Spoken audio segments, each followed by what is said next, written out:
आप सभी को एग्जाम नैनो में हार्दिक स्वागत है। आज के सेशन में हम लोग 20 most important MCQ questions deal करेंगे जो कि आपका होगा हिंदी व्याकरण से। तो चलिए हम लोग सेशन की शुरुआत करते हैं। आज के टॉपिक में जितने भी क्वेश्चंस आपको रखा गया है, टोटल 20 क्वेश्चन है।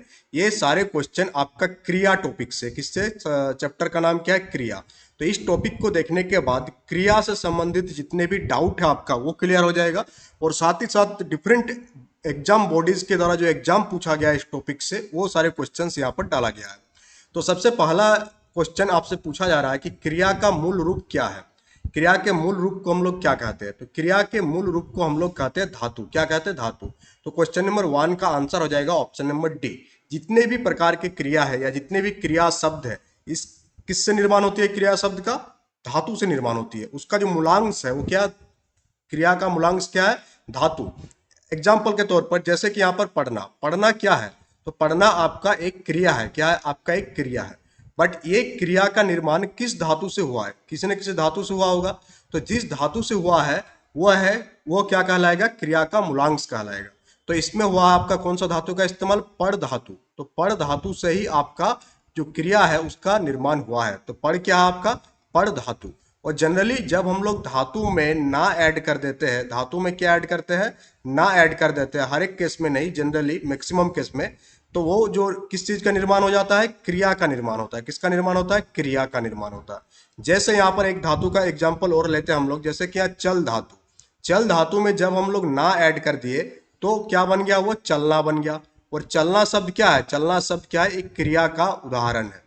तो इस प्रकार से आपको चीजों को समझना है ताकि आपका कॉन्सेप्ट भी क्लियर हो और किस प्रकार का क्वेश्चन पूछा जा रहा है ये भी आपको पता चलते रहे। Move to the next question. और नेक्स्ट प्रश्न आपसे पूछा जा रहा है यहाँ पर कि प्रेरणार्थक क्रिया कौन सा है? 4 क्रिया का यहाँ पर उदाहरण दिया हुआ है, गिरना, बोलना, सुनाना और कहना। इनमें से कौन सा क्रिया जो है आपका प्रेरणार्थक क्रिया का एग्जाम्पल है? तो सबसे पहले आपको जानना होगा कि ये प्रेरणार्थक क्रिया आखिर होता क्या है। यानी कि प्रेरणार्थक क्रिया क्या होता है? जब कर्ता स्वयं कार्य न करके किसी दूसरे से कार्य करवा लेगा या दूसरे को कार्य करने की प्रेरणा, मोटिवेशन प्रोवाइड करेगा, तो जो क्रिया होगी उसे हम लोग कहते हैं प्रेरणार्थक क्रिया। और प्रेरणार्थक क्रिया जो है ये आपका 2 टाइप का होता है। कितना प्रकार का हो जाएगा? ये भी आपका 2 टाइप का होगा। एक होगा आपका प्रथम। क्या होगा आपका? प्रथम प्रेरणार्थक क्रिया। और दूसरा होगा आपका द्वितीय। क्या होगा आपका? सेकंड प्रेरणार्थक क्रिया। जनरली जब हम लोग मूल धातु में, जैसे इधर हम लोग क्या लिखेंगे? मूल धातु।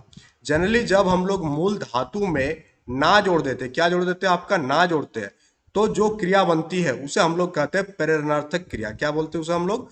प्रेरणार्थक क्रिया। प्रेरणार्थक क्रिया। कैसा प्रेरणार्थक क्रिया? प्रथम वाला। कौन सा आपका? प्रथम वाला। इसमें कौन सा बनेगा? प्रथम वाला बनेगा। ये प्रथम प्रेरणार्थक क्रिया बनेगा जब हम लोग मूल धातु में ना जोड़ देंगे। और उसी प्रकार से जब हम लोग मूल धातु में जस्ट मिनट, ये थोड़ा सा ये हो गया। जब हम लोग क्या करेंगे? जब हम लोग मूल धातु में वाना जोड़ देंगे तो कौन सा प्रेरणार्थक क्रिया बन जाएगा? द्वितीय वाला बन जाएगा। कौन सा बन जाएगा? सेकंड प्रेरणार्थक क्रिया बन जाएगा। अब इसके एग्जाम्पल के साथ आप समझिएगा। जैसे कि यहाँ पर हम लोग मूल धातु क्या लेंगे? मूल धातु लेते हैं हम लोग कर। क्या मूल धातु लेते हैं हम लोग? कर मूल धातु लेते हैं। तो जब कर आपका मूल धातु लेते हैं और कर में जब हम लोग ना जोड़ देंगे तो आपका कौन सा क्रिया बनेगी? आपका प्रथम प्रेरणार्थक क्रिया बनेगी आपका। तो क्या बन जाएगा? आपका करना बन जाएगा। क्या बन जाएगा यहाँ पर? करना। जस्ट अ मिनट, करना हो जाएगा। और जब हम लोग इसी कर मूल धातु में ही जब हम लोग वाना जोड़ देते हैं तो जो प्रेरणार्थक क्रिया बनती है उसे हम लोग क्या कहते हैं? सेकंड प्रेरणार्थक क्रिया। तो ये क्या हो जाएगा? आपका करवाना। क्या हो जाएगा? आपका करवाना। तो ये दोनों ही आपका एग्जाम्पल है प्रेरणार्थक क्रिया का, बट एक प्रथम है और एक द्वितीय है। और यहाँ पूछा जा रहा था कि कौन सा प्रेरणार्थक क्रिया है, आपसे पूछा जा रहा था। तो ये क्या हो जाएगा? कौन सा हो जाएगा आपका प्रेरणार्थक क्रिया? गिरना, बोलना, सुनाना। तो सुनाना क्या हो जाएगा आपका? यहाँ पर सुनाना। सुनाना क्यों हो जाएगा? क्योंकि ये किसी न किसी प्रेरणा से हो रही है। किससे हो रही है? प्रेरणा से। तो यहाँ पर आपका क्या काम करता है? मोटिवेशन काम करता है। क्या काम करता है? मोटिवेशन। आप याद रखिएगा, मोटिवेशन करता स्वयं ना करके किसी दूसरे से जब काम करवा देते हैं तो उसे हम लोग प्रेरणार्थक क्रिया के नाम से हम लोग जानते हैं। Move to question number 3। और क्वेश्चन नंबर 3 आपसे पूछा जा रहा है कि जागना मूल रूप क्रिया का प्रथम प्रेरणार्थक रूप क्या होगा? तो ये जो आपका जागना, जागना क्या आपका मूल रूप है क्रिया का? क्या है? जागना आपका मूल रूप है क्रिया का। तो जागना मतलब कर्ता यहाँ पर स्वयं जाग रहा है। तो जागना क्या आपका क्रिया का मूल रूप हुआ। जब हम लोग इसे प्रणार्थक में बदलेंगे, किसमें बदलेंगे, प्रणार्थक, तो क्या हो जाएगा आपका, कर्ता स्वयं काम नहीं करेगा, किसी और से करवाएगा, तो क्या हो जाएगा आपका जगाना, क्या हो जाएगा आपका जगाना हो जाएगा। तो क्वेश्चन नंबर 3 का आंसर हो जाएगा ऑप्शन नंबर ए, आपका बिल्कुल सही उत्तर है। अगर आप जेटेड एग्जाम की तैयारी कर रहे हैं या झारखंड के किसी भी एग्जाम का, तो एग्जाम नैनो एप्लीकेशन को आप डाउनलोड कर सकते हैं और वहां पर आपका बैचेस चल रही है, उन सारे बैचेस को एक्सेस करके नोट्स, टेस्ट सीरीज, इन सारी चीजों को आप एक्स्ट्रा अपने प्रिपरेशन में ऐड कर सकते हैं। Let's move to the topic. Question number 4 आपसे पूछा जा रहा है, किसी कार्य का करने या होने का बोध कराने वाले शब्द क्या कहलाते हैं। अभी तक आपको पता चल गया है कि किसी कार्य का करने या होने का बोध कराने वाले शब्द को हम लोग क्या कहते हैं, क्रिया के नाम से जानते हैं। क्रिया मतलब जिससे कोई कार्य करने या कार्य होने के बोध हो, उस शब्द को हम लोग क्रिया शब्द के नाम से जानते हैं। क्वेश्चन नंबर 4 का आंसर हो जाएगा option number C. Question number 5 आपसे पूछा जा रहा है कि माँ ने पिताजी से सामान मंगवाया। माँ ने क्या किया, पिताजी से सामान मंगवाया। यहाँ क्रिया का कौन सा रूप है, आपसे पूछा जा रहा है कि इस पूरा सेंटेंस में क्रिया का कौन सा रूप का प्रयोग किया गया है। तो माँ ने क्या किया, पिताजी से सामान मंगवाया, यानी कि पिताजी क्या किए, सामान लाए। कर्म किसने किया, पिताजी ने किया। बट पिताजी कर्म क्यों किए, क्योंकि माँ ने कहे थे कि सामान क्या है, लाना है। तो माँ के द्वारा क्या हुआ, मोटिवेट हुआ, फिर पिताजी क्या किए, कर्म किए। तो जब कर्ता स्वयं काम ना करके किसी और से आपका कार्य करने की प्रेरणा दे, तो उसे हम लोग क्या कहते हैं, उसे हम लोग प्रेरणार्थक क्रिया कहते हैं। तो option number D, question number 5 का बिल्कुल सही उत्तर हो जाएगा। Move to the question number 6। और क्वेश्चन नंबर 6 आपसे पूछा जा रहा है कि जिस पर क्रिया का प्रभाव पड़े उसे हम लोग क्या कहते हैं। जिस पर क्रिया का प्रभाव पड़ता है उसे हम लोग क्या कहते हैं, कर्ता कहते हैं, करण कहते हैं कि कर्म कहते हैं या अपादान कहते हैं। तो आपको यहाँ पर याद रखना है कि जिस पर, एक वाक्य में जिस पर क्रिया का प्रभाव पड़ता है उसे हम लोग क्या कहते हैं, उसे हम लोग कर्म कहते हैं। क्या कहते हैं, उसे हम लोग कर्म। जिस पर क्रिया का प्रभाव पड़ेगा उसे हम लोग कर्म के नाम से जानेंगे। किस पर, किसके नाम से, कर्म के नाम से। क्वेश्चन नंबर 7 आपसे पूछा जा रहा है कि वाक्य में काम करने वाले को क्या कहते हैं। तो वाक्य में जो काम करता है, यानी जो क्रिया करता है, तो उसको क्या कहते हैं हम लोग, उसे हम लोग कर्ता। वाक्य में काम करने वाले को हम लोग क्या कहते हैं। यहाँ क्वेश्चन में पूछा जा रहा है कि वाक्य में काम करने वाले को हम लोग क्या कहते हैं। तो वाक्य में काम करने वाले को हम लोग क्या कहते हैं, कर्ता के नाम से जानते हैं। क्वेश्चन नंबर 7 का जो आंसर हो जाएगा वो ऑप्शन नंबर ए हो जाएगा। क्या हो जाएगा, ऑप्शन नंबर ए। तो जिस पर क्रिया का प्रभाव पड़ता है उसे हम लोग क्या कहते हैं, उसे हम लोग कर्म कहते हैं। जिस पर क्रिया का प्रभाव पड़ेगा उसे हम लोग कर्म कहेंगे। और नेक्स्ट है वाक्य में काम करने वाले, जो क्रिया करेंगे उसे हम लोग किस नाम से, कर्ता के नाम से हम लोग जानते हैं उसे हम लोग। क्वेश्चन नंबर 8 आपसे पूछा जा रहा है कि मैं घर जाता हूं, इस वाक्य में सहायक क्रिया कौन सी है। तो अभी तक हम लोग जब क्रिया चैप्टर को पढ़ेंगे, थ्योरी वाला पार्ट करवा दिया है, तो इसमें दो क्रिया होती है। क्या होती है, कितनी होती है, दो। एक होता है आपका मुख्य क्रिया, क्या होता है, एक मुख्य क्रिया। ठीक है, पहला पार्ट होता है आपका मुख्य क्रिया का। सेकंड जो होता है वो होता है आपका सहायक क्रिया। क्या होता है आपका, सहायक क्रिया। तो वैसा क्रिया जो मुख्य क्रिया को हेल्प करे उसे हम लोग क्या कहते हैं, सहायक क्रिया के नाम से जानते हैं। उसे हम लोग क्या कहते हैं, सहायक क्रिया। सहायक क्रिया क्या हो गया, जो क्रिया मुख्य क्रिया को हेल्प करे उसे हम लोग सहायक क्रिया के नाम से जानते हैं। तो मुख्य क्रिया का हेल्प करे या कह सकते हैं कि मुख्य क्रिया का अर्थ स्पष्ट करने वाले। तो यहाँ पर हम लोग लिख सकते हैं क्या, कि मुख्य क्रिया के अर्थ स्पष्ट करने वाले। मुख्य क्रिया के अर्थ स्पष्ट करने वाले क्रिया को हम लोग क्या कहते हैं, क्रिया को हम लोग सहायक क्रिया के नाम से जानते हैं। मुख्य क्रिया के अर्थ स्पष्ट करने वाले। ठीक है, यहाँ तक आपको चीजें समझ में आ रही है। अब सहायक क्रिया का क्या क्या एग्जाम्पल हो जाता है। तो सहायक क्रिया का एग्जाम्पल आप याद रखिएगा, बार बार एग्जाम में पूछा जाता है। जैसे कि है, था, रहे थे, ये सारे जो एग्जाम्पल है, ये सारे आपका सहायक क्रिया का एग्जाम्पल है। या पूछा जा रहा है कि मैं घर जाता हूं, इस वाक्य में सहायक क्रिया कौन सी है। तो ये जो जाता हूं यानी कि जाना, तो ये क्या है आपका, ये आपका मुख्य क्रिया का एग्जाम्पल है। किसका एग्जाम्पल है, ये आपका मुख्य क्रिया है। बट यहाँ जो लास्ट में हूं है, कि मैं घर जाता हूं, तो यह हूं क्या है, हूं आपका सहायक क्रिया का एग्जाम्पल है। ऑप्शन नंबर सी इसका बिल्कुल सही उत्तर हो जाएगा। Move to the question number 9। Question number 9 यहाँ आपसे क्या पूछा जा रहा है,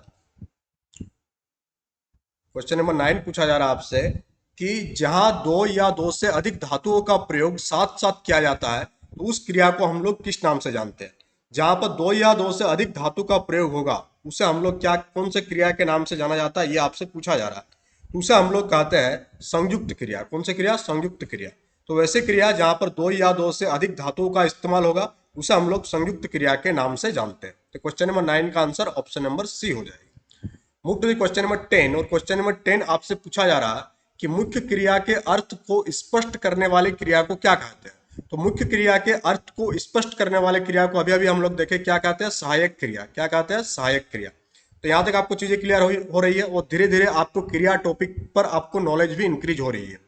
क्वेश्चन नंबर 11 आपसे पूछा जा रहा है कि चोर भाग उठा। क्या पूछा जा रहा है आपसे कि चोर उठ भागा, भाग उठा नहीं, चोर उठ भागा, यह वाक्य किस क्रिया के उदाहरण है। तो एक क्रिया और होती है जिसे हम लोग कहते हैं पूर्वकालिक क्रिया। क्या कहते हैं हम लोग, पूर्वकालिक क्रिया। तो पूर्वकालिक क्रिया किसे कहते हैं, पूर्वकालिक क्रिया किसे कहते हैं। पूर्वकालिक क्रिया में आप याद रखिएगा इस पॉइंट को कि जब कर्ता एक कार्य को समाप्त करके तुरंत किसी दूसरे कार्य में लग जाता है, तो जो क्रिया पहले समाप्त हुई उसे हम लोग पूर्वकालिक क्रिया कहते हैं। तो पहले यहाँ पर पहले समाप्त होने वाली क्रिया, पहले समाप्त होने वाला क्रिया को हम लोग क्या कहते हैं, पूर्वकालिक क्रिया कहते हैं। और कर्ता क्या करता है, कर्ता तुरंत एक क्रिया करके दूसरे क्रिया में लग जाते हैं। तो उस क्रिया को हम लोग क्या कहते हैं, पूर्वकालिक, दूसरे क्रिया में लग जाते हैं। तो जब कर्ता एक क्रिया करके दूसरे क्रिया में लग जाते हैं, तो जो क्रिया पहले कंप्लीट हुआ उसको हम लोग कहते हैं पूर्वकालिक क्रिया। तो चोर उठ भागा, तो चोर पहले ही भाग गया था, उसके बाद वही दूसरा कोई काम में लगा होगा, तो ये काम पहले हो चुका है। तो ये इसका आंसर क्या हो जाएगा आपका, पूर्वकालिक क्रिया। क्या हो जाएगा आपका, पूर्वकालिक क्रिया। यानी हम लोग लिख सकते हैं कि जो पहले से ही हो गया है।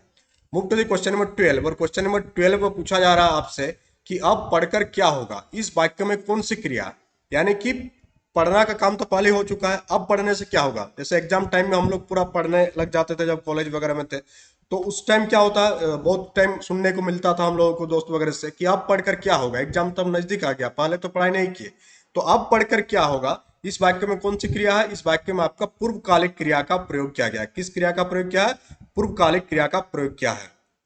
तो पूर्वकालिक क्रिया हम लोग कैसे बनाते हैं, तो जब हम लोग धातु में जनरली, जब हम लोग धातु में क्या लगा देते हैं, धातु में कर या करके, धातु में कर या करके लगाने से आपका कौन सा क्रिया बनता है, आपका पूर्वकालिक क्रिया का निर्माण होता है। जैसे यहाँ पर धातु क्या था, पड़ धातु था। क्या धातु था, पड़। पड़ में हम लोग क्या लगा दिए, कर, तो आपका कौन सा क्रिया बन गया, आपका पूर्वकालिक क्रिया बन गया। तो इस टाइप का छोटा छोटा जो फॉर्मुलाइज होती है हिंदी व्याकरण में, उसको याद रखिएगा, तो हिंदी व्याकरण में हमेशा आपका ज्यादा नंबर आएगा। क्वेश्चन नंबर 13 आपसे पूछा जा रहा है यहाँ पर कि बिल्ली खेल रही है, इस वाक्य में क्रिया किस काल की बोध करा रही है। तो बिल्ली क्या खेल रही है, इसका मतलब बिल्ली अभी भी खेल रही है, जब बोला जा रहा है उस टाइम भी खेल रहा है, और बोलने के बाद भी बिल्ली खेल ही रही है। तो ये किस प्रकार के काल को बोध करा रहा, अपूर्ण वर्तमान काल को। वर्तमान काल हम लोग किसे कहते हैं, जो काम अभी हो रहा है उसे हम लोग वर्तमान काल के नाम से जानते हैं। अपूर्ण वर्तमान काल किसे कहते हैं, यानी कि काम अभी चल रहा है और काम अभी कंप्लीट नहीं हुआ है, तो उसे हम लोग अपूर्ण वर्तमान काल के नाम से हम लोग जानते हैं। तो क्वेश्चन नंबर 13 का आंसर ऑप्शन नंबर ए हो जाएगा। Move to the question number 14, और क्वेश्चन नंबर 14 आपसे पूछा जा रहा है जब कर्ता एक काम समाप्त कर उसी क्षण दूसरी क्रिया में प्रवृत्त हो जाए, तो उस पहली क्रिया को हम लोग क्या कहते हैं। तो पहले हम लोग देख लिए कि पहले क्रिया को हम लोग क्या कहते हैं, पूर्वकालिक क्रिया के नाम से हम लोग जानते हैं। Move to the question number 15, और क्वेश्चन नंबर 15 आपसे पूछा जा रहा है कि क्रिया के किस रूप में कर्ता के अनुसार लिंग का प्रयोग आपका नहीं होता। क्रिया के किस रूप में कर्ता के अनुसार लिंग का प्रयोग नहीं होता है। तो क्रिया की जो भूतकालिक रूप है उसमें आपका कर्ता के अनुसार लिंग का परिवर्तन नहीं होता। एग्जाम्पल के तौर पर आप देख लेंगे तो आपको समझ में आ जाएगा। जैसे हम लोग यहां लिखते हैं कि सीता ने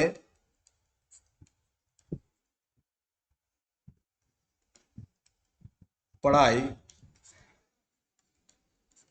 कर लिया था, कर लिया था। तो यहाँ पर ध्यान देंगे आप कि यहाँ पर सीता जो लिंग है वो क्या, फीमेल है। क्या नाम से हम लोग दर्शा दे रहे हैं कि फीमेल है, बट वहां पर आपका क्रिया का रूप, लिंग का रूप जो है वो कर्ता के अनुसार चेंज नहीं हुआ। किस केस में होगा, वो भूतकालिक रूप में ही होगा। बाकी में आपका कर्ता के अनुसार लिंग का परिवर्तन हो जाता है। तो यहां तक आपको चीजें यहाँ पर क्लियर हो रहा धीरे धीरे। Move to the next question. Next question आपसे पूछा जा रहा है कि सकर्मक क्रिया में इनमें से किस पर प्रभाव पड़ता है। तो सबसे पहले आपको जानना होगा कि सकर्मक क्रिया किसे कहते हैं। तो क्रिया दो प्रकार का होता है, एक होता है आपका सकर्मक क्रिया, एक क्या हो जाएगा आपका सकर्मक, सकर्मक क्रिया, और दूसरा आपका क्या हो जाएगा, दूसरा हो जाएगा आपका अकर्मक क्रिया। अब इन दोनों के बीच के अंतर को आप समझिएगा तो आप इस क्वेश्चन का आंसर आसानी से दे पाएंगे। तो पहले हम लोग बात करेंगे सकर्मक क्रिया का, फिर हम लोग बात करेंगे अकर्मक क्रिया के बारे में। तो सकर्मक क्रिया किसे कहते हैं? तो सकर्मक क्रिया में क्या होती है, जिसके साथ कर्म की संभावना हो, यानी कि उस काम से कोई कर्म होने की संभावना हो, तो उसे हम लोग सकर्मक क्रिया के नाम से जानते हैं। और जिसमें आपका कर्म की संभावना ना हो उसे हम लोग अकर्मक क्रिया के नाम से जानते हैं। और जिन वाक्य में क्रिया का प्रभाव जो है आपका, क्रिया का प्रभाव आपका कर्ता पर पड़े, कर्ता पर किसका प्रभाव पड़े, क्रिया का प्रभाव, कर्ता पर अगर क्रिया का प्रभाव पड़ रहा है तो वो अकर्मक क्रिया कहलाता है। क्या कहलाता है आपका, अकर्मक क्रिया। अभी क्वेश्चन और एग्जाम्पल के माध्यम से हम लोग चीजों को और बेहतर समझाएंगे आपको। सकर्मक क्रिया कहते हैं जिस पर आपका क्रिया का प्रभाव किस पर पड़ेगा, आपका कर्म पर पड़ेगा। किस पर पड़ेगा, आपका कर्म पर। तो अगर कर्म पर आपका पड़ा, किस पर पड़ा, कर्म पर क्रिया का प्रभाव पड़ा, तो उसे कहते हैं हम लोग सकर्मक क्रिया। क्या कहते हैं हम लोग, सकर्मक क्रिया। तो यहां से आप दोनों पॉइंट को याद रखिएगा कि सकर्मक क्रिया में क्रिया का प्रभाव किस पर पड़ता है, कर्म पर पड़ता है। और अकर्मक क्रिया में क्रिया का प्रभाव किस पर पड़ता है, कर्ता पर पड़ता है। तो सकर्मक क्रिया में क्रिया का प्रभाव आपका किस पर पड़ेगा, आपका सकर्मक क्रिया में इनमें से किस पर आपका प्रभाव पड़ता है, तो कर्म पर। किस पर पड़ेगा, आपको कर्म पर आपका प्रभाव पड़ेगा। तो ऑप्शन नंबर ए आपका बिल्कुल सही उत्तर हो जाएगा। क्या मिसप्रिंट है ये। क्वेश्चन नंबर 17 आपसे पूछा जा रहा है कि मोहन पिताजी को पत्र लिख रहा है, वाक्य में कौन सा क्रियाभेद का प्रयुक्त हुआ है। तो यहाँ पर आप उन चीजों को समझेगा। तो मोहन क्या है यहाँ पर, मोहन यहाँ पर करता है। क्या है, मोहन यहाँ पर करता है। क्या है, करता। वो क्या क्या पिताजी को पत्र लिख रहा है, तो लिखा यहाँ पर क्या, ये क्रिया है। लिखना क्या है, आपका एक क्रिया है। बट ये क्रिया का कौन सा भेद है, ये आपसे पूछा जा रहा है। तो यहाँ पर हम लोग क्या देख रहे हैं कि इस क्रिया का प्रभाव किस पर पड़ रहा है, कर्म पर पड़ रहा है। वो कुछ लिख रहा है, यानी कुछ कर्म हो रहा है उसमें। तो यह आपका कौन सा हो जाएगा, सकर्मक क्रिया का उदाहरण हो जाएगा। ऑप्शन नंबर डी इसका बिल्कुल सही उत्तर हो जाएगा। Move to the question number 18। और क्वेश्चन नंबर 18 आपसे पूछा जा रहा है कि मनोहर आपका, हाँ, मनोहर सो रहा है। तो मनोहर सो रहा है, तो सोना यहाँ पर कौन सा, सोना यहाँ पर आपका एक क्रिया है। सोना भी आपका क्रिया में ही आता है, बट क्रिया का कौन सा भेद में आता है, अकर्मक में आता है। क्यों आता है, क्योंकि ये जो सो रहा है इसका प्रभाव कर्म पर नहीं पड़ रहा है। किस पर पड़ रहा है, कर्ता पर पड़ रहा है। किस पर पड़ रहा है, मनोहर पर पड़ रहा है। कौन सो रहा है, मनोहर सो रहा है। तो यहाँ पर ऑप्शन हो जाएगा ये ए नंबर। ये मिसप्रिंट है थोड़ा सा। तो ये आपका कौन सा क्रिया का भेद है, अकर्मक क्रिया का। ये आपका एग्जाम्पल है। Move to the question number 19। Question number 19 आपसे पूछा जा रहा है कि बच्चा रो रहा है, इस वाक्य में क्रिया का कौन सा प्रकार है। तो रोना आपका कौन सा क्रिया का प्रकार में आ जाएगा, तो रोना आपका अकर्मक में ही आएगा। तो जैसे बच्चा रो रहा है, यानी रोना यहाँ पर आपका क्रिया है, बट इस रोने का प्रभाव किस पर, कोई कर्म पर पड़ रहा है। कुछ लग रहा है, कुछ कर्म हो रहा है आपको। एक सेंटेंस वाक्य से आपको समझ में आ जाएगा। तो ऐसा लग ही नहीं रहा है कि इससे कुछ कर्म होने की संभावना है। तो प्रभाव किस पर पड़ जा रहा है, कर्ता पर। कर्ता कौन है यहाँ पर, बच्चा है। तो इसका एग्जाम्पल हो जाएगा किसका, अकर्मक क्रिया का एग्जाम्पल हो जाएगा। Move to the question number 20। और क्वेश्चन नंबर 20 आपसे पूछा जा रहा है कि इनमें से किस वाक्य में क्रियार्थक संज्ञा का प्रयोग हुआ। तो यहाँ पर आप ध्यान से समझेंगे कि आखिर क्रियार्थक संज्ञा क्या होती है।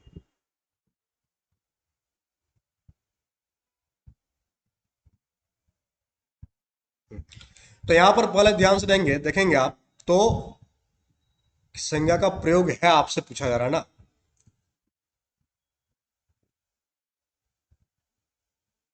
यानी कि यहाँ पर क्रियार्थक संज्ञा, यानी जिन संज्ञा से आपका ऐसा संज्ञा, जिन संज्ञाओं से क्या किस किस चीज होने का बोध होगा आपका, कि जिन संज्ञा जिसमें क्रिया संज्ञा की तरह व्यवहार में लाई जाती है।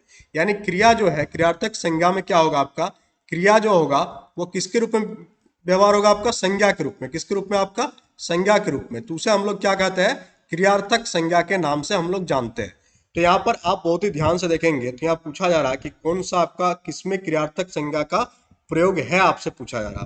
तो यहाँ पर टहलना, तो यहाँ पर टहलना ध्यान से देखिएगा आप। टहलना क्या है, टहलना एक क्रिया है, बट यहाँ पर जो प्रयोग हुआ है इस टहलना का संज्ञा के रूप में हुआ। क्या बोला जा रहा है कि टहलना स्वास्थ्य के लिए अच्छा है। तो क्या अच्छा है स्वास्थ्य के लिए, टहलना।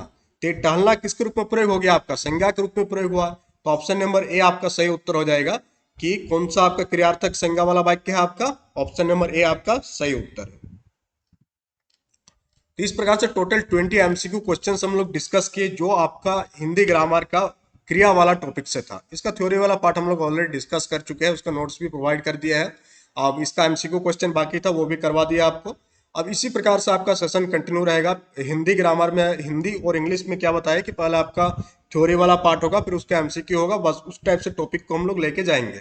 और बाकी सब्जेक्ट में भी उसी टाइप से टॉपिक आपको देखने को मिल रहा है। और धीरे धीरे आपका नंबर ऑफ सेशंस को बढ़ाया जाएगा, सो दैट मैक्सिमम चीज़ें आपको रिवीजन करने को मिले, क्योंकि एग्जाम अब नज़दीक आ रहा है, तो अब आपको सिलेबस को कंप्लीट करना होगा। क्योंकि जितना जल्द आप सिलेबस को कंप्लीट करेंगे तो उतना ही ज़्यादा आपको रिवीजन के लिए टाइम मिलेगा, और बहुत ज़्यादा चीज़ों को पढ़ने से आप उतना बेनिफिट नहीं होगा जितना एक चीज़ को आप बार बार पढ़ेंगे। तो चलिए हम लोग मिलते हैं नेक्स्ट सेशन में। अगर आप एग्जाम नॉलेज यूट्यूब चैनल में नए हैं तो चैनल को सब्सक्राइब कर लीजिएगा, वीडियो को लाइक कीजिएगा, शेयर कीजिएगा। साथ ही साथ जो है एग्जाम नॉलेज एप्लीकेशन को डाउनलोड कर लीजिएगा, वहाँ से आप बैचेस को एक्सेस कर सकते हैं। Thank you.